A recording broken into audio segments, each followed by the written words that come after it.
you famously say that plants are trying to kill us.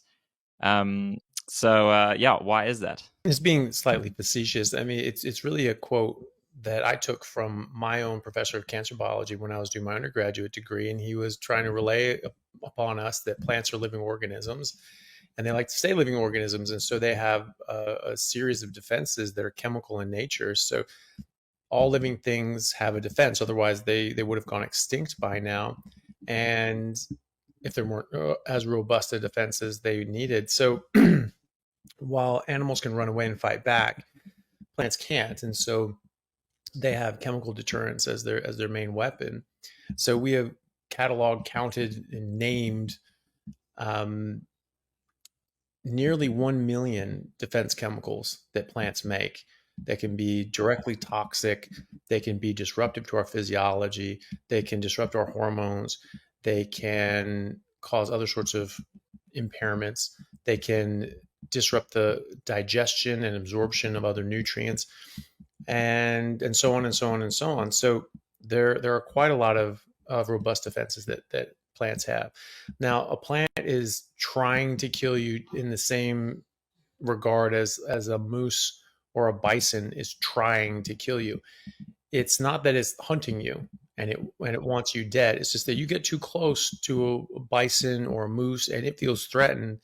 It will take you out because it's kill or be killed in the wild for plants as well as animals. And so if you threaten that plant, it is more than happy for you to die if it gets to live. And people say, well, they don't necessarily have a conscious choice in this matter. Not necessarily the case. You know, more and more botanists are coming out now saying that plants are actually quite sentient and they have a nervous system that relays and responds to injuries and attacks and different sorts of stimuli, very similar to our central nervous system. So they don't have a centralized nervous system or a brain, but their entire body acts like a central nervous system. So they don't have a brain, they act like a brain.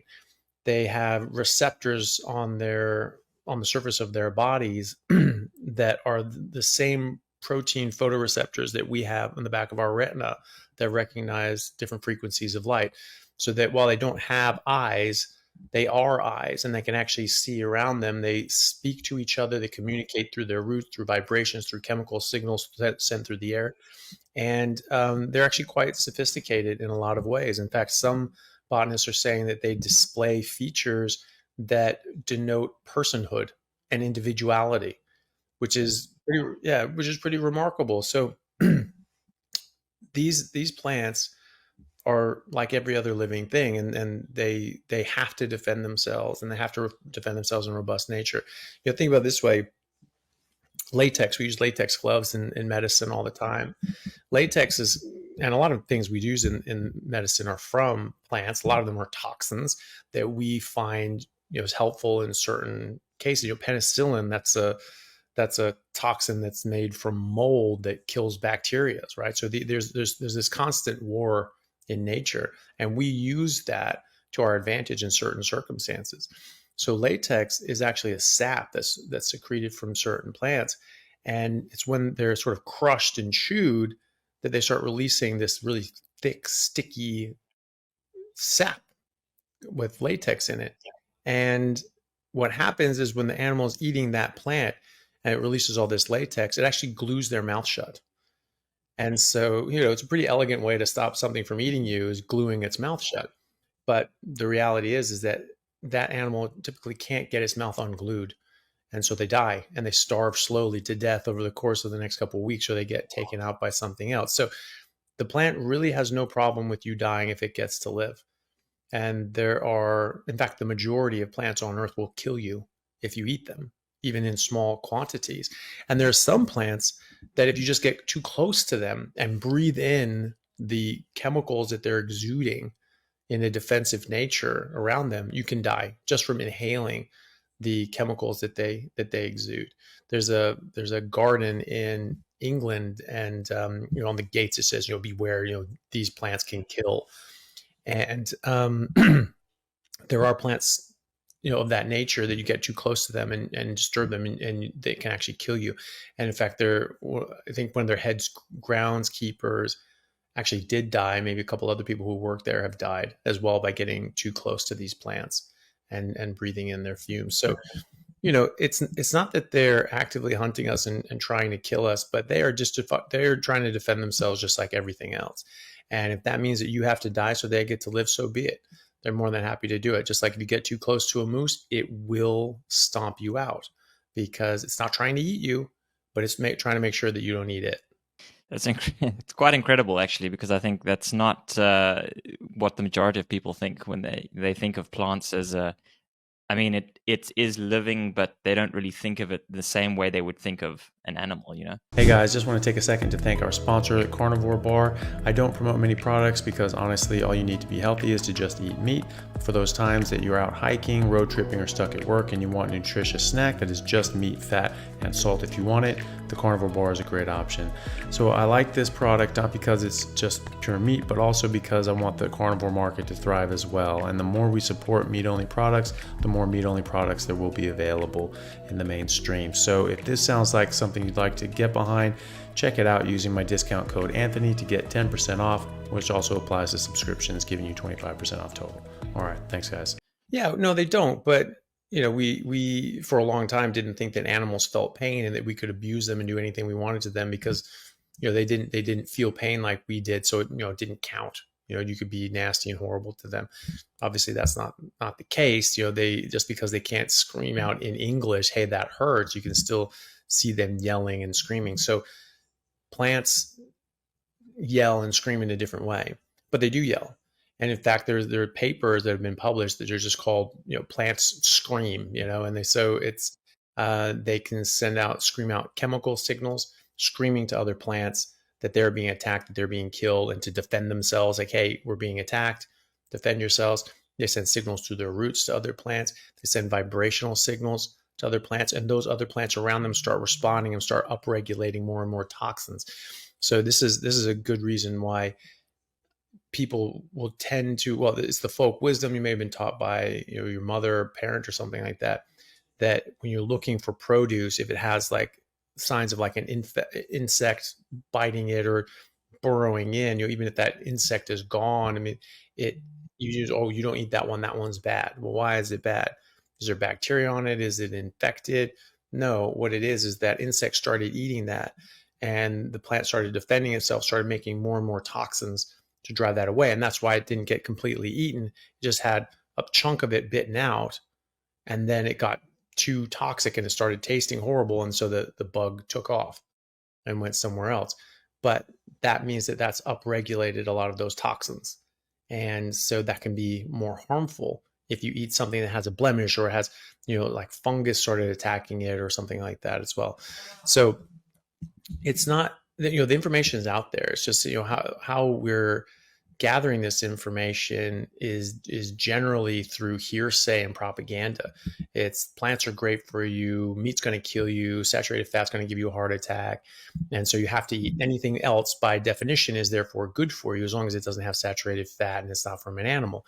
And that's sort of what's been going on for the last 40 years, and it's just complete rubbish. I mean, just because something is something different, if you're calling one thing bad for you, just being something else doesn't necessarily make it good for you. It just means it's not that one thing.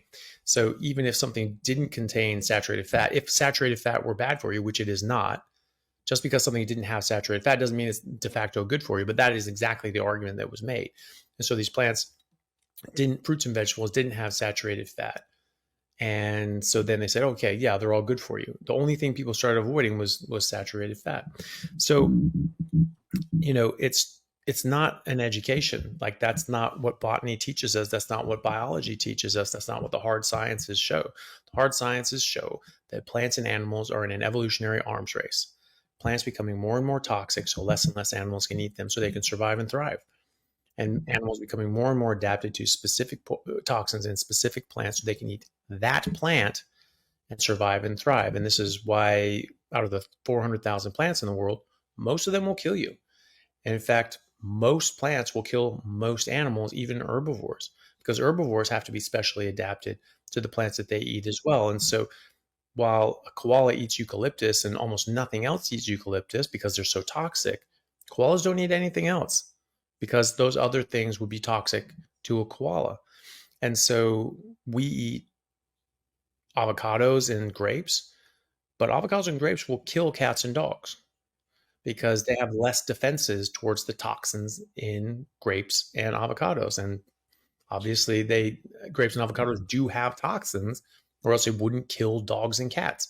Chocolate, same thing. That can be toxic to dogs at certain levels.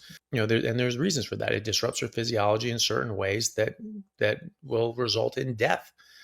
And we forget this fact, and we forget the fact that these things have toxins, and that we have not been exposed to these toxins for really more than 10,000 years in any meaningful way, and that more native populations that have more recently turned to a post-agricultural way of eating in the last 100, 150 years, like Native Americans, the indigenous Australians, several populations in sub-Saharan Africa, etc., the Inuit, that these peoples were largely hunter-gatherers, mostly hunters. They gathered if the hunt wasn't successful, and if they could get meat, they ate meat. Plants were a backup, a sort of a starvation of food, and if they had to, by and large. And now they're, as in a post-agricultural society, they get far more sick than people of Western descent who have been exposed to agriculture for 10,000 years or so. And that's really telling. We've had, Europeans and others have had about 10,000 years to be exposed to these plant toxins and start to try to get a bit of a defense against them. But these other native populations that came more recently to a post-agricultural way of eating, a Western society, a Western diet, which in anthropology, they talk about specifically when you come from a pre-agricultural society, it's hunter-gatherer population, basically you're dealing with injuries and infectious disease, and they live just as long, if not longer, than the rest of us. It's just that infant mortality rate's high, so the average life expectancy is lower. But how long people live before they die of old age is as long or longer than people in the West, and they don't get these chronic diseases. But when they move to civilized so-called societies, these post-agricultural societies, Western societies, all of a sudden there's a massive shift in what they get afflicted with, and it's now not predominantly infectious disease and injuries like it would have mostly been in the 17 and 1800s for us, but it's chronic disease. That's the major burden of disease, and that's the major burden of disease around the world. 90% of deaths in the Western world are from chronic diseases. 74% of deaths around the world are from chronic diseases.